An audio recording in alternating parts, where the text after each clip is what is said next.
Hey guys, welcome back. Tisha here, back for another chapter reading for The Sound of Gravel. Go ahead and do me a favor and hit the like button as we jump into chapter 8. As the school year progressed, so did I. By December, I was singing the Spanish alphabet. I knew how to pronounce all its exotic vowels, and I could even read books if the words were short. The once rapid-fire sentences began to slow down in my mind, and when I didn't understand what was being said, I didn't worry about it too much. Much of this progress I owed to my half-sisters. Because of them, I woke up excited for school every morning and walked there as fast as I could with quick, light steps. Winter arrived with gloomy gray clouds, and the skies became damp and dim. Getting ready in the morning now meant the smell of burning wood from the barrel heater and mud-caked shoes that had once been white. Going to school meant walking past round pipe chimneys that billowed out smoke like giant steel cigarettes, and air that had grown thick with the scent of burning wood. Meanwhile, Mom's lap became smaller and smaller as her belly grew larger and larger, and in mid-December, she gave birth to a baby girl in the same Casas Grandes hospital where I'd been born. Mom's cheeks were ghost-like when she came home, and her eyes were swollen red, but she had fewer complications than with Aaron. And Mom brought Meredith home the day after she was born. These women put their bodies through so much. She's already exhausted before even having another child, and here's another one. Everyone called the new baby Mary, and we all wanted to hold her from the moment our pale-faced mother came through the door. Mary was beautiful, with porcelain skin like Snow White and a tiny mole-like birthmark on her upper lip that made her look like a movie star. Her eyes were crystal blue, and she had long, dark eyelashes that curled up just below thin, blonde eyebrows.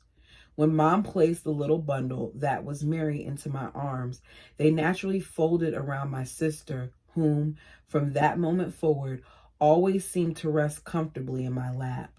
For this reason, Lane decided my Christmas break should start early. See, this is the stuff that I'm talking about. So, because you need her to help with the child, you're going to pull her up out of school. I don't like this stuff. I was needed at home to help with the baby while Mom recovered. The season's other new arrival was electricity in our home. At last, Lane took the same black tubing that brought current to the shop and extended it from there along the barbed wire fence and into our house. The cable carried 220 volts of electricity, too strong for light bulbs and appliances. So Lane connected it to a transformer, a metal box placed outside the kitchen door next to the cement porch. Next, he strung an electrical cord from the transformer through a corner of the kitchen wall and then tacked it along the beam of the wooden ceiling until it reached a white ceramic light socket with a bare light bulb. Cord snaked over the ceilings and the walls of our home like plastic veins. But we finally had lights, bare, bulbed, and bright in every spot except the living room, which had an actual lamp with a shade. That has to be really different, going from not having any light to having all this light, going from kerosene lamps to bulbs and all those other stuff. Is probably like this ring light. Bright. Lane had also fixed the old-fashioned washing machine that had been lying on the floor in his shop for months. Mom said that it was from the 1940s and was older than she was. It certainly looked like it, with the metal box that swiveled between two open tubs, one for washing and another for rinsing. I liked helping her push the washed clothes through the rolling pins and squeezing the rinsed clothes into a basket. But they took a whole day to dry on the clothesline when the weather was wet and cold. Let me tell you something. I give it up to people who had to hand wash clothes. At one point, my mother had me hand washing clothes, and to know that she did that while she was growing up until they came to the States is insane to me. But it was a thing, and she wanted to make sure I knew how to do it, and it requires a lot. Once he'd finished the improvements on the house, Lane began going to the States more and more often. He had brought a semi-truck so that he could haul loads of various types and sizes throughout the southwestern United States. He was gone for most of Mary's first months while Mom and Alejandro ran the farm. When spring came, just as the weather was turning beautiful, Lane announced he was taking a third wife, Suzanne. Suzanne was one of Mom's closest friends in the colony. I was surprised she and Lane were getting married. It seems like this is what they do, because we heard this same thing happen to Irene and others. So this is what they do. They like to share the men. She already had 8 children with a polygamist whom she had recently divorced. So that's 9 more mouths to feed for a family that's already struggling. The church discouraged divorce, but it was common anyway. It was an easy process because most polygamous marriages weren't legal in the first place. Mom said she had suggested Susan marry Lane. Oh, okay. Knowing that Lane would probably take another wife anyway. Mom decided it would be best to find a sister wife she liked. Suzanne and her children lived a half a mile down the road from us in a small, you taught me how to say this and I forgot. I should have wrote it down. Y'all could have told me that this whole time I've been saying this word wrong. Adobe. I need to write it down and put it on a post-it. I am not going to say it because I've been butchering the word. But thank you for letting me know how to say it correctly. And I should have written it down. Into the small Adobe house we passed every day on the way to school. After Susan and Lane got married, she and my mom got together every other afternoon. Between his new wife and his new hauling business, Lane had little time for Mom when he was in LeBaron. His repairs and improvements to our house came even more slowly than before, which became more and more embarrassing to us as ours was one of the only homes without hot water. We still used the stove for heating, bath water, and everything else. We were all excited when we found out that Mom had finally persuaded Lane to install electrical wiring in the bathroom to heat water for a shower, and grew even more excited when we saw silver tubing running up the bathroom wall for that very purpose. We counted the days until we could take our first hot showers at home. The only thing we needed was a shower head. On a rainy spring weekend, Lane announced that he would be spending a night in Casas Grandes with Alejandra at her parents' home there. They didn't need a shower head. They could have used a plastic bag and poked holes in it. I've seen it done. I'm just saying. Mom saw this as a chance to have him pick up a shower head. She dipped into her welfare check and gave Lane money to buy the fixture while he was in town. It would be shower time by the beginning of the next week. We couldn't wait. I wonder if he actually did it. The following evening, I found myself in the living room with our oversized children's Bible lying heavily in my small lap. It was open to a page I didn't yet know how to read, but because neither Aaron, Luke, nor Audrey knew that, I took the opportunity to perform a melodramatic reading of Noah's Ark story. I recited the tale I had heard told many times in Sunday school, waving my arms dramatically as I described the animals boarding the boat in twos while the waters rose around them. As I told my siblings about all the wicked people who had foolishly laughed at Noah, only to find themselves drowning in the floods, Lane drove up in his white Ford pickup, a rusty camper mounted on its bed. The sun had gone down. Outside, the storm clouds were gathering. The kitchen door scraped open and hard-soled work boot footsteps clomped on the floor on the other side of the wall. Lane said hello to Mom. I heard the light smack of a quick kiss, and then he popped his head into the living room. He wore the same red polo shirt he had on the last time I seen him, and his hair was wet and combed back behind his ears. His face was freshly shaved, except for his sandy blonde sideburns, which looked hard. His mouth was closed and expressionless. I stopped my performance, and we all stared back at him for a moment. "So what's for dinner tonight?" he asked Mom.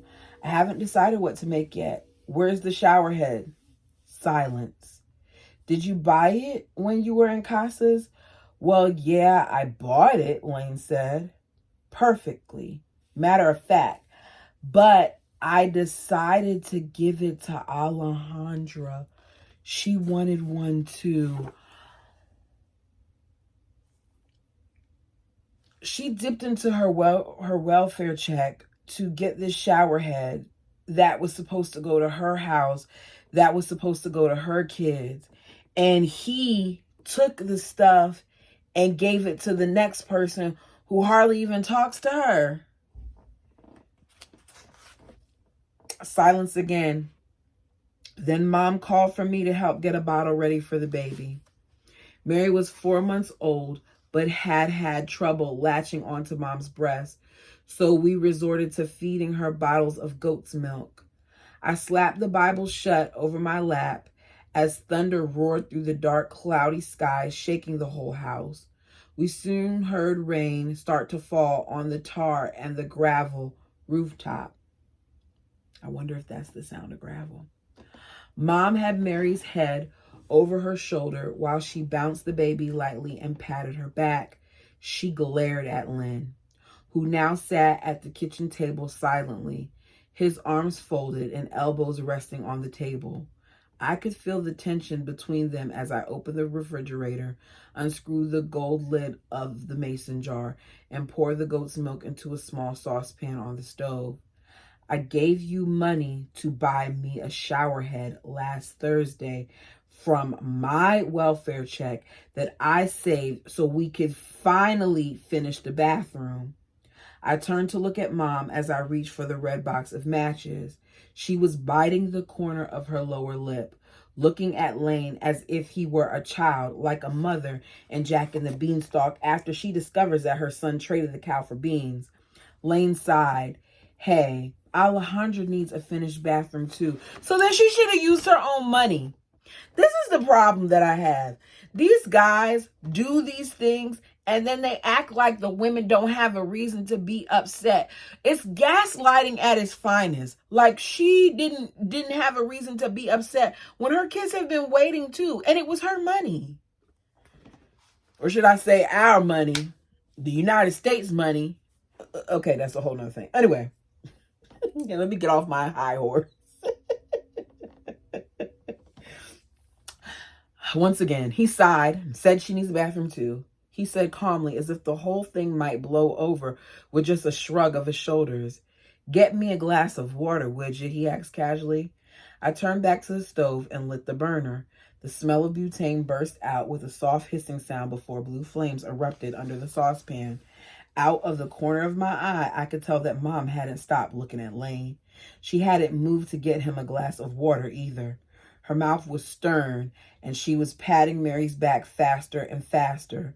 Rainwater began to drip from an open hole in the wooden ceiling. She took an empty pan from the stovetop and placed it on the floor to catch the water from the hole that had been intended for the round metal chimney of wood fire stove, one that had never materialized. I would have told him to get that water from that pot. Matt burst through the kitchen door at that moment, carrying a bucket of fresh milk, his hair and clothes soaked from the rain. He paused in the doorway, his eyes wide as if he already knew something was wrong. "Close that door," Matt snapped. "Close that door, Matt," Mom snapped, walking the baby into the bedroom and laying her down in the crib. "You're letting in all the cold air." In an instant, she was back and made a beeline for Lane. She pulled a chair out from under the table and sat across from him. "That was my money." The "my" is emphasized. "That was my money," Mom said seriously. Her freckled forearm stretched flat on the table as if half reaching for him, her fingers interlaced. "I saved it so that we could finish my bathroom before the summer. You promised that you'd have it done by now. Well, Alejandra's bathroom, Alejandra needs a bathroom too, Lane said. Oh, I'm sorry, he said it calmly. She's my first wife, and she has more kids than you.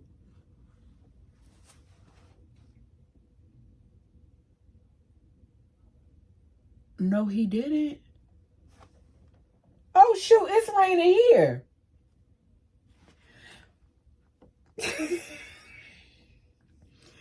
Do you think it's fair for you to have your bathroom done first? Mom leaned almost across the table. Her eyes squinted in anger. I gave you my money to buy my family a shower head. She threw her arms out and then brought her fingertips back to her chest. When she spoke again, her voice was louder. How can you even try to excuse using my money to buy something for her? Now Lane's voice matched Mom. What makes you think the money was yours?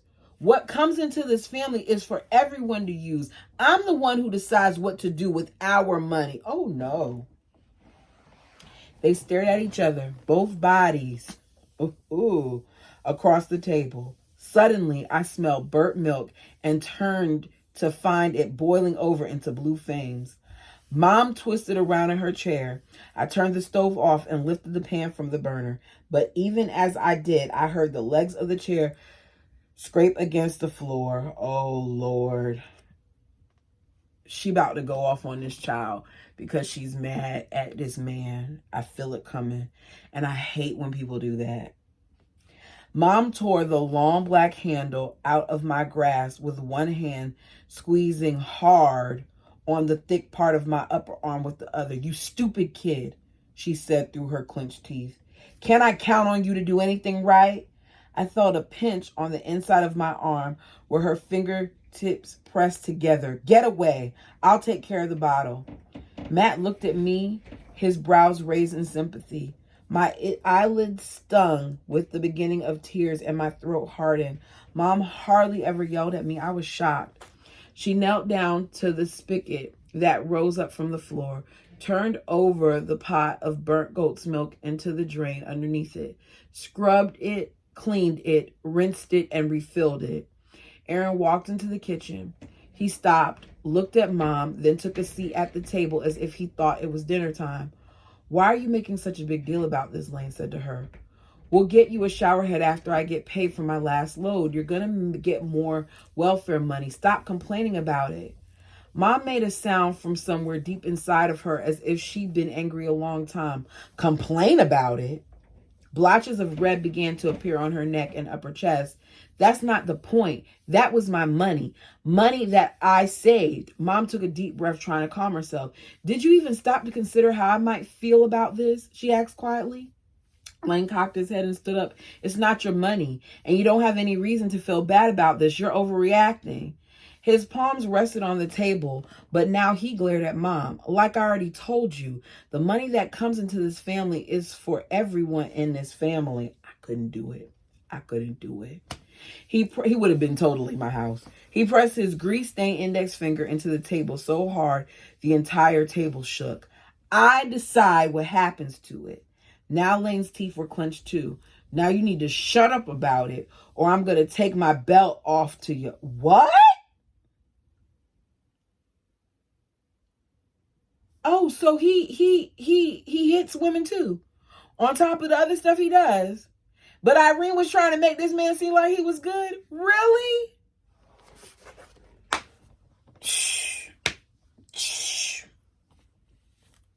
No, you go get that shower head from that woman before she puts it up in her bathroom. It's mine. I paid for it. Droplets of spit flew from her mouth as she screamed, some of them landing in Lane's face. The shower is already all hooked up and working in her bathroom, and I'm not going over there and taking it out. You can wait your turn. He jabbed a finger into her collarbone. Oh, boy. Luke was standing in the kitchen entryway, big-eyed with his mouth agape.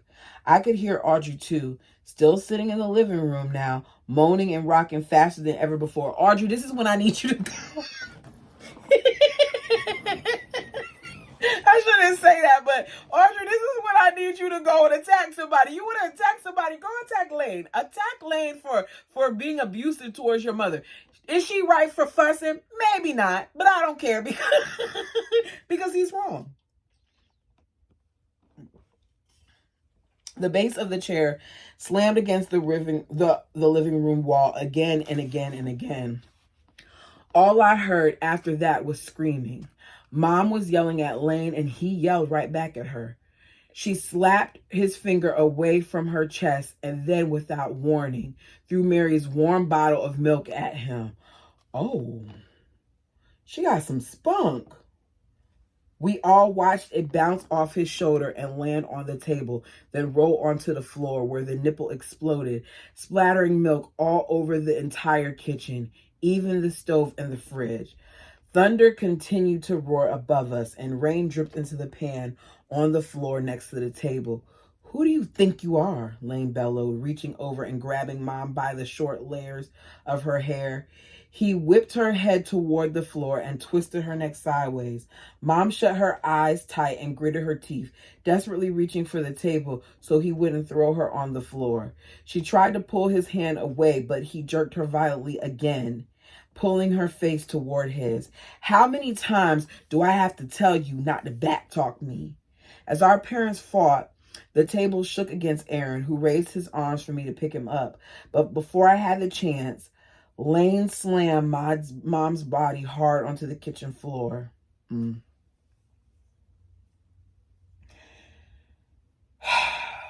All of this and it's happening in front of the kids, and it's too much. I heard the dull sound of her head hitting the cement and saw her glasses fly into the puddle of milk. She screamed and her hand reached for the place on her head that had made contact. What the hell are you doing to me? She shouted. What are you doing to me? Her eyes were swollen. She crawled frantically across the wet floor. Please, kids, please help me find my glasses. She continued to sob as her cotton blouse was now twisted up, revealed the elastic of her nursing bra and a purple scar from her C-section. Lane's hand shook as he lifted his shirt, revealing a pale, round belly that hung over his brown leather belt. His face, as red as his shirt, stared down at his trembling hands as he reached underneath his stomach, unfastening the silver buckle. Oh no! He pulled his belt from the loops on his jeans in one motion. If you're going to act like a big fat baby, then I'm going to treat you like one. Oh, y'all. Trigger, trigger, trigger, trigger. Y'all know if you see the little triangle with the exclamation point, there's a trigger thing, because I am feeling a way about this, and I know you are too. What do you mean you took off your belt? Is he going to beat this woman? He's going to beat her. He pushed Mom back down and straddled her bare belly, slamming his knees against the floor. I watched in shock as her shoulders were thrown backward and her head hit the cement again. Aaron began wailing with his mouth wide open and his eyes closed tight. Stop it, Mom yelled, lifting her head up. Stop it, Lane. You hear me? Stop it right now. His eyes and lips open wide, his teeth bared like a snarling dog. He pulled her back down by the hair. Matt picked up Aaron and we all backed into a corner of the kitchen. To our horror, Lane lifted his belt and began lashing Mom's bare belly, the leather exploding like gunshots as it snapped against her arms and shoulders. I'll stop it when you do what I tell you to do. You hear me? He whipped her again and again and again. Suddenly, Mom quit struggling. She covered her face with her hands and her body went limp, even as the lashings continued. She sobbed and screamed, but no words of protest could be made out. It was a long time before the beating ceased, and longer still before Lane got off of her. For an eternity, he just sat there, red-faced and breathless.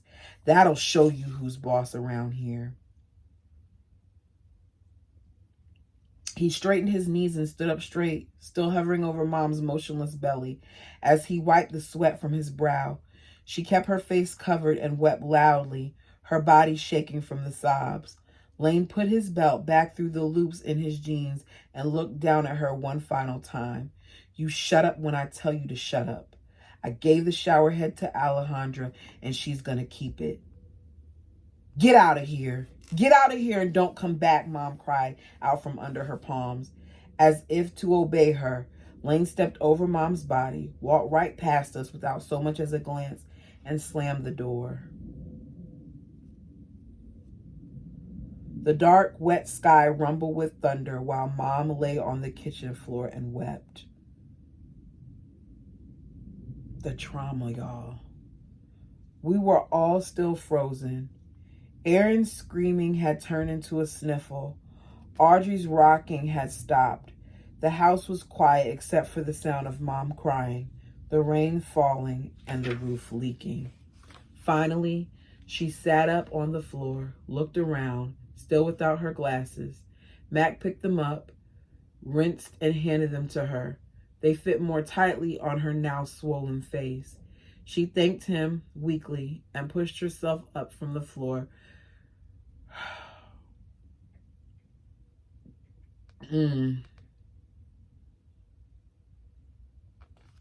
Gathered the fallen chair and slid it under the table. She picked up Aaron, carried him from the kitchen, and called out to us over her shoulder in a hoarse voice. You kids have bread and milk for dinner. And Ruthie, will you bring me a bottle for Mary? With that, she lifted up the tattered sheet and walked down the hall to her bedroom. That is so humiliating. That is so humiliating. Not only did he beat her, y'all, like that, he did it in front of her kids. All because she protested about the way that he spent her money. The money that she saved. Chapter 9. The potholes filled with rain overnight, and Matt, Luke, and I kept our heads down as we sidestepped muddy puddle after muddy puddle during our long walk to school the next morning. None of us had seen Mom since she left the kitchen, and no one had said a word about the incident the night before. We didn't even look at each other. Mom and Lane had argued before, but he'd never beaten her like that. At morning recess, I couldn't concentrate, not even while standing in line for hopscotch. I kept throwing my stone marker outside the lines, hopping in the wrong circle or square, and had to keep repeating my turn. Natalia and Brenda asked if I was okay, but I couldn't bring myself to tell them what had happened. As I fumbled my way to the end of the hopscotch line one more time, I found myself behind a stocky blonde girl who turned around and smiled as if she knew me. She was taller and in an older grade. I had seen her on the playground before. Is your name Ruthie? She asked in a sweet, high-pitched tone. I looked up a little taken aback that the girl knew my name. The sun had started to peek through the clouds, and I had to squint to keep the light out of my eyes while studying her. Yes. Is your mom's name Kathy? Yes, I said, not feeling much like chatting, but curious nonetheless. How do you know my mom? My mom knows your mom. Oh. We moved up in the line. It was almost my turn again. I watched as the tall girl put her hand over her eyes, spying something off in the distance. It was Luke playing basketball. He looked as clumsy and disoriented as always, taking wide steps across the court with his tongue sticking straight out of his mouth, his muddy shoelaces untied, only half of his blue t-shirt tucked into his jeans. The tall girl giggled with her hand over her mouth. For the first time, I felt embarrassed to have a brother like Luke. Hey, Ruthie, she said, laughing. Is it true that your mom has lots of retarded kids? Oh, wow. I turned away from the game and stared back into the sun. What do you mean? My mom told me that your mom has lots of retarded kids, she repeated slowly. That they're kind of stupid and have lots of problems. Wow. Wow, wow, wow. Y'all, I'm telling y'all like this, that's one thing I didn't play about was name calling when I was in school. I did not play about it. I don't like it. I blinked, rubbed at my temples with my fingertips, and tried to count the number of problem kids in my family. Audrey must be one, and maybe Luke was another. Mary was too little to tell, but Mom did say Mary had trouble knowing how to suck. To me, Aaron seemed pretty smart for a little boy. He was learning to talk, and he always made Mom laugh. Matt was definitely smart. He could read. Then again, he might be retarded too because he got carsick a lot. I didn't know. Oh my gosh, Ruthie, the tart girl giggled again and slapped her leg. Are you retarded too? It stung hearing that, and I thought I would cry. Maybe I was retarded.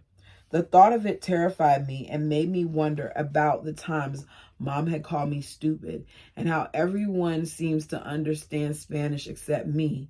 Hey, Ruthie, it's your turn, yelled someone from behind me. I turned around and pushed my feelings deep down. No way was I going to cry in front of my friends. Hurry, Ruthie, it's your turn, someone else said.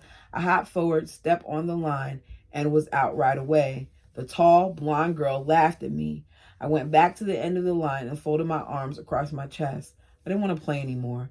As if on cue, the sound of the sputtering engine startled me out of my thoughts. Tracing the noise to its source, I was surprised to see Mom's microbus stopped across the highway from school. I couldn't believe the bus was working. I couldn't remember the last time Mom had driven it. When the traffic cleared, she sped over the highway and into the school's muddy driveway. Her tires splashed water everywhere as they came to an abrupt stop. From the playground, I could see Audrey in the front seat and Aaron standing in the back, waving at me and smiling with bright red cheeks and his thumb in his mouth, still wearing his baby blue pajamas. Mary was in her car seat next to him, wrapped in pink baby blankets. All the school kids turned around to look at the bus. We weren't used to having people drive up in the middle of the school day. I looked for Matt and Luke on the basketball court, caught their eyes, and we all started to run towards Mom. She didn't even turn the engine off. She opened the door, stood up with her feet on the running board, and popped her head out over the van's white roof. Kids, she yelled, get your stuff. We're leaving. Ooh, good. I don't think it's going to last, but good. Mom said to get our stuff, I reiterated to the boys. We hurried into our classroom, grabbed our pencils and notebooks, threw them into our plastic school bags, and ran back out to the van. I was so glad to get out of school. I splashed right through the mud puddles, and when I threw open the sliding door, it felt lighter than ever before. My shoes, socks, and pant legs were soaked, but I didn't care. I picked up Aaron, scooted him over to the other side of Mary, and took his seat by the door. Matt and Luke jumped onto the seat behind me, and I slammed the door closed. The tire splashed through a puddle as Mom sped out of the driveway. I waved goodbye to Natalia and Brenda and looked at Mom's reflection in the rearview mirror. Her face looked sticky, red, and swollen. She had obviously been crying more. I looked at Audrey, who had a deck of worn-out playing cards in her lap. Then I knew we were going on a trip. Hey, Mom, where are we going to go? She glanced at me through the rearview mirror. We're going to go live with Grandma and Grandpa for a while. Her voice was scratched and weak. Do you kids want to go live with Grandma and Grandpa in California for a while? Yes, my brothers and I screamed simultaneously. Mom never slowed down, not even for the wet potholes, and I had to hold on to the floor to keep myself from being knocked to the floorboards. When are we going to leave, Mom? I asked. Is Lane coming with us, Matt added. Her voice was stern. We're leaving now. I want you to get your clothes ready right when we get home. Is Lane coming with us? Matt asked again. No, he's going to stay with Alejandra and Suzanne. I'm leaving him. At this, she started to cry and fished out a tissue from the blue Kleenex box between the seats. They can have him. He doesn't love me, and I'm nothing to that man but a baby-making machine. Tears now streamed down her cheeks from underneath her glasses, and she bolted them with tissues. Thank God Lane's not coming, Matt said with a nervous, quick laugh while he chewed on the nail of his pinky finger. Don't take the Lord's name in vain, Matt, Mom said. Yeah, Matt, don't take the Lord's name in vain, I repeated. Oh, be quiet, Ruthie, my brother shot back. As soon as we got home, we crammed our clothes into plastic bags and threw them into the back of the van.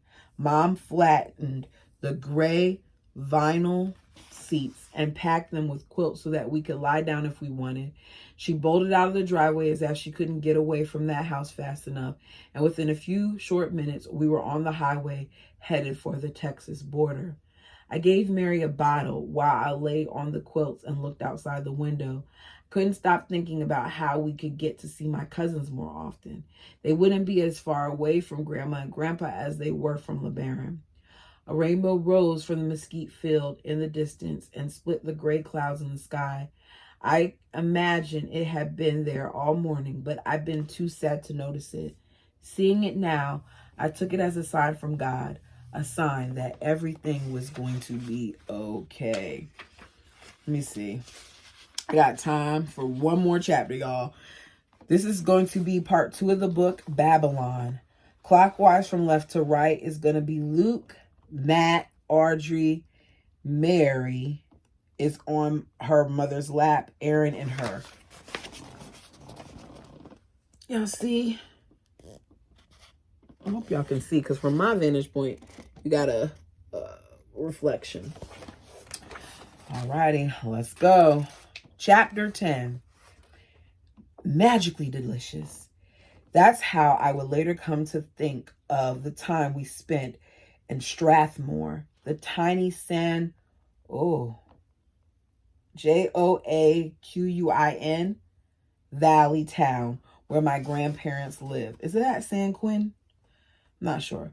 I first heard the phrase from the Lucky Charms leprechaun on TV, who ended each commercial for his cereal with, "They're magically delicious." I agreed. But before we went to live with my grandparents, I had started each day eating mush.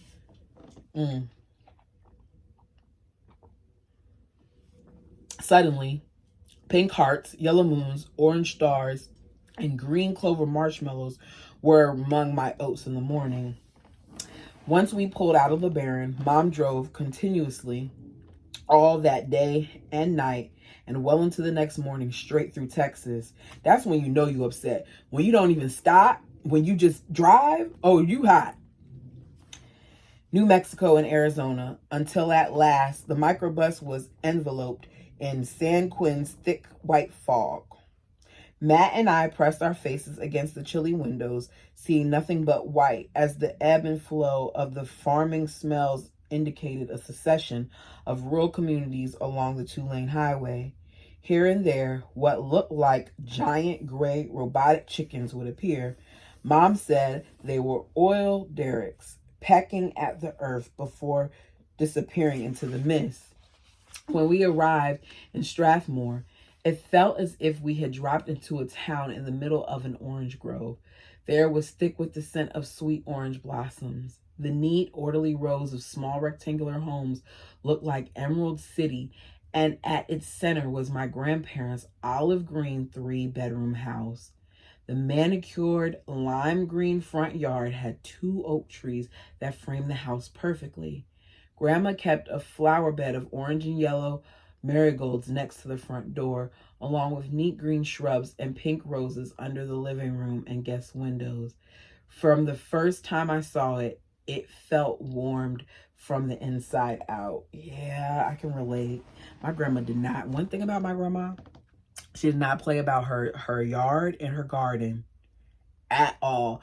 Even when she got to the point where she couldn't take care of it anymore, she made sure that she hired a service that would take care of it, because you had to take pride in your things, is what she always said. And I just, yeah. I remember those memories of pulling up to grandma, so I thought of that when she was saying that. Mom balanced Mary on one arm and reached for the shiny silver screen door, but before she could knock, Grandpa surprised us by pulling it wide open. His gray eyes twinkled as he gazed at what must have been quite a sight. 7 nomads, dirty, hungry, and exhausted. Well, hello there. His smile was wide enough for us to see the full extent of his perfectly straight dentures, and his voice was raspy from an old smoking habit. What little hair he had was greased back from his forehead, gray streaks across a pink landscape. Come on in. His shoulders shook with a short laugh as his eyes flashed like a playful child's. His voice was tinged with hints of Texas twang, a legacy of his boyhood in Plano, where he had been one of 10 children in a mongoose Mormon family. In a monogamous, Mormon family. I don't know what. Me and my words. Grandpa gave Mom a one-arm squeeze and welcomed each of us as we walked through the door. Then he leaned forward, gently grasped Mary's face with a red, leathery hand and kissed her forehead. "She's a pretty baby, Kathy." He patted Mom on the back gingerly. My grandpa kept that thermostat at 75 degrees minimum, so their house was always warm, so different from the barrel heater and drafty walls we had known in LeBaron. My grandparents' brown and white speckled carpet, as opposed to our cracked concrete floor, made us feel cozy, insulated from the outside world. The house even smelled warm, like a breakfast of maple syrup, waffles, butter, and coffee. Grandma stood in the kitchen where she had been preparing breakfast, her thin forearms crossed over a pale blue house dress that she wore with matching slippers. Behind her, morning sunlight streamed through the window and lit up the big white curls on her head like a halo. She met Mom where the living room started and the kitchen ended, and said, "Well, hello there," echoing Grandpa. She closed her eyes behind silver frame bifocals while she hugged her daughter. They separated, and for a moment, Grandma held Mom at her shoulders and seemed on the edge of giving a speech. Instead, her arms went limp and dropped to her side. "You must be tired, Kathy." Grandma took Mary from Mom's arms, and Mom started to cry, her shoulders shaking. She dropped her purse to the floor, collapsed onto the living room couch, bowed her head, and rested in her palms. I watched her and didn't understand how she could be crying when I was so happy. Yeah, that's different because her mother still believes in this based on what was being said earlier. Grandma's eyes rested, a glance in her daughter's direction, and remained fixed on Mary. Grandma's eyes were watering too. "Oh my gosh, Kathy, this baby girl looks just like a movie star. She even has a mole over her lip like an actress in an old movie." Now tears rolled down Grandma's cheeks, though she still refused to look up. "I swear she's one of the most beautiful babies I've ever seen, and I'm not just saying that because she's my grandbaby." Grandma bent forward and buried her face in the bundle of blankets that swaddled Mary. I watched as Mom patted her eyes with the Kleenex one final time before putting on her glasses. She seemed unable to look at anyone else in the room. Her head hung forward, her shoulders slouched. Grandpa sat quietly in his leather lazy-boy chair with his head in his hand, his eyes wide and vacant, as if he didn't have a clue what to say. And that's how we're going to end it. This book is good. Should I end it there? Okay. Because I'm only giving y'all 2 readings this week, I'm going to read this last chapter and then I got to go for real. Chapter 11. The following Monday morning, we woke up to Grandpa's alarm clock instead of a rooster's crow. Its soul-shattering buzz didn't so much wake us as shock us to life. Then another shock. We had to go to a new school. The house already smelled like hot coffee by the time I was out of bed. I dressed and went to the kitchen for breakfast and found Grandpa slumped over the oval false oak kitchen table with a mug of coffee at his side and his face hidden behind the newspaper. Grandma looked hunchbacked as she fried her husband an egg on the stove. Toast popped out of a white plastic toaster. My grandparents looked at us and said good morning with smiles. Grandma asked each of us what we wanted for breakfast. I chose cornflakes with sugar and milk. "Pass the leche, please," giggled Grandpa, who never tired of mispronouncing. Oh, he said lychee. "Pass the lychee, please," of mispronouncing leche. If he thought it might get a laugh, which it always did, at least from those of us under the age of 10. Not until I'd almost finished my second bowl of cereal did Mom stride into the kitchen with her navy blue purse straps already over her shoulders. She had on mascara and pearl pink lipstick, and her hair was curled back. "You kids ready to go to school?" she asked as she bit her pearl pink lip. Matt, Luke, and I stood up from the table, picked up our jackets off the arm of the love seat, and followed Mom outside the front door. I had to squint to keep the bright California sun from stinging my eyes as we made our way to Strathmore Elementary, which sat directly across the street from Grandpa and Grandma's.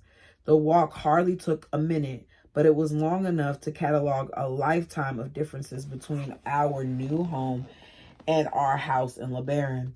In LeBaron, our walk to school had been along dirt and gravel roads lined on each side by sharp barbed wire fences with crooked wooden posts.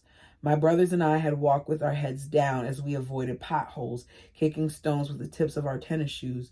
We watched cows graze in the green fields of the surrounding farms, picking up friends as we got closer to school and walking with them the rest of the way. We didn't know anyone but Grandpa and Grandma in Strathmore. Instead of pastures and cows, we saw sidewalks, shiny chain link fences, a crosswalk with bright white strips and stop signs so new they looked glossy. Mom held my hand and Luke's as Matt walked on ahead, his skinny body quickly lost in the shadows of a building as wide as 2 city blocks. Our new school was covered in stucco and painted a neutral cream color, which somehow made its tall trees look taller and its grass greener. At the end of a wide cement staircase lay bronze doorknobs and double glass doors. Inside the doors, phones rang. Smartly dressed people talked professionally, and women with long, well-maintained fingernails tapped on typewriters. The registration office was bigger than my entire Mexican classroom had been, and it was crowded with framed photos, trophies, plaques, and green potted plants on every desk and in every corner. I was so busy looking around that I hardly noticed when Mom announced that she needed to get back home to the other children and kiss me goodbye. A school secretary walked me to the first grade classroom, which was adjacent to the most elaborate playground I had ever seen. It had 2 swing sets, a teeter-totter, a monument of a slide, 2 tetherball poles, and a set of monkey bars. As we entered the classroom, I noticed it smelled serious. All the crayons and pencil shavings, and was filled with individual wooden desks and big round tables surrounded by shelves crowded with books. I heard my teacher's voice behind a wall of chubby compartments before I ever saw her. I liked her from that instant, and not just because she spoke English. "I'm Miss Tabuski," said a tall woman with short brown hair, sprayed stiff with a thick coat of hairspray. I took note of her light lavender lipstick and black mascara and the bright pink blush on her cheeks, as well as the way her soft, warm hand confidently gripped mine. Understanding every word she said made me feel smarter, and the desk I was assigned fit perfectly. I settled into it, ran my elbows over the shiny smooth surface, and smiled. The days flew by. Before I knew it, the school year was almost over, and I had turned 7. I woke up every morning to the protection of thick, warm blankets, and in the mornings when Audrey's diaper leaked, I'd never be wet or cold for long because I could always take a hot shower. After breakfast, I'd skip across the street to the playground and play with my classmates. They were nice and welcoming, not at all wicked the way church elders in LeBaron had said Americans always behave. One afternoon in June, the week before school was out, Mom folded her arms over her belly, narrowed her eyes, and inspected me. "Did you get into trouble at school, Ruthie?" The suggestion surprised me. I shook my head and tried to think of what I might have done. "Your teacher wants to meet with me after school tomorrow." I couldn't sleep that night. I was so nervous about Mom's meeting at school. The next day was even longer. At last, the final bell rang. I stayed at my desk as my classmates filed out. I spied Mom waiting in the doorway, tugging at the bottom of a tight pinstripe blouse like a nervous school kid waiting to talk to the principal. She probably didn't do anything wrong. Once it was quiet, the 2 women greeted each other. Mom fixed her hair with her fingers, acting as nervous as I felt. "Ruthie's not in any kind of trouble, is she? I know she really loves your class. She comes home talking about it every day." No, not at all," my teacher turned to me. "Ruthie, I'm going to talk to your mom in private for a little while. Do you have anything to work on while we talk?" "Can I color when I'm finished with my math?" "Yes, I just copied some new color by number worksheets. You know where they are." Mom observed the exchange in silence and followed Miss Tabuski up the aisle where the 2 sat at students' desks to talk. Mom's large breasts nearly covered the cream-colored desktop, and her bottom hung off the sides of the chair. My teacher showed her a pile of papers, pointing out certain parts with the tip of her ballpoint pen. Gradually, Mom's body began to relax into the chair to the extent it could. She seemed happy, happier than I'd seen her in a long time. At last, the women got up from their desk and my teacher waved me over. Ruthie, your mom and I think it's a good idea if you spend the next school year with me. Would you like that? Mr. Tabuski asked. Do I get to stay in this classroom? I asked excitedly. Yes, you will be in this classroom with me for all of next year. We're going to work on your pronunciation, and I'll help you practice your reading every day. I couldn't have been happier about the idea of repeating first grade. I love Mrs. Tabuski, and after all our going back and forth between LeBaron and El Paso, staying in one place sounded good to me. So she is delayed in some areas, and this teacher noticed it. And rather than coming down on her, she's handling it in a loving and caring way. This is what I like to hear. I was dreading the approaching summer break. I couldn't imagine why all the other kids were so excited. I had an uneasy feeling that summer wouldn't be much fun. I like your teacher, Ruthie, Mom said as we walked home hand in hand. Are you happy to have her again next year? Oh, no, Mom screamed before I could answer. She dropped my hand in the middle of the crosswalk. I followed her gaze to my grandparents' yard where Audrey was running naked from the waist up. Matt was chasing her with a pink cotton blouse. I think Audrey's going to make us all nutty, Mom said to herself, her voice grave. A car honked for us to cross the street, and Mom ran toward the house as Audrey ran in the opposite direction on the sidewalk. Even though she still wore diapers and didn't talk much, Audrey's body had begun to change. Suddenly, she was almost as tall as my mom and had some of Mom's curvy softness. Audrey's breasts bounced when she ran, and her nipples looked like brand new pencil erasers. The description is very childlike. What the heck are you doing, Mom yelled. Put your shirt back on. Audrey stopped short and blinked several times, her face expressionless.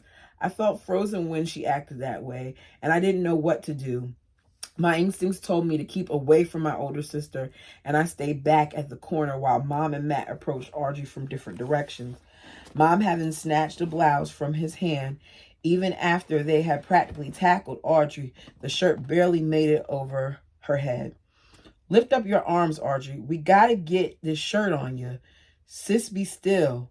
I made my way to them, close enough to see that Audrey's blank expression had been replaced by a delirious smile. Her moaning was emanating from deeper in her throat than ever. Her tongue licked her upper lip and lapped up the mucus that streamed from her nose. Ugh. Why'd she have to include that part? Her body was rigid as she refused Mom's commands. Audrey, put your arms up, Mom said. Completely isolated in her own world, my sister kept her arms stubbornly straight at her sides, her hands in tight fists as she rocked back and forth and stamped her feet, first left, then right, then left, then right. Mom kept struggling with her and finally got Audrey's blouse over her head. Matt stood behind her, body blocking Audrey in case she tried to make a run for it. Frustrated, Mom's pale pink lips stretched taut as she pulled the blouse down past Audrey's breast and belly. We heard laughter from across the street. The boys were standing on one of Stratmore's pristine sidewalks, snickering with their hands over their mouths. I recognized them as some of the boys Matt played basketball with at school. My brother's face was bright red with humiliation. He smiled, trying to make it seem as if the whole scene hadn't been a big deal, but I could see that he was blinking as he tried to hold back tears. He pulled down the brim of his cap, bowed his head, and walked back to the house with his arms across his chest. Mom panted, her chest expanding and contracting ferociously as she pulled Audrey toward the door. I wish summer were over. A summer that hadn't even begun. And that is it. Y'all. Even though I'm stumbling over my words, sorry. It seems like today is one of those days. This is good. It's a good book. I'm glad she's gone. I'm glad she's in Babylon. How long she's gonna be there, I don't know. But I think that she needed to go. You all let me know what you thought of this reading. Like the video, as I said earlier, as it helps the channel. Until next time.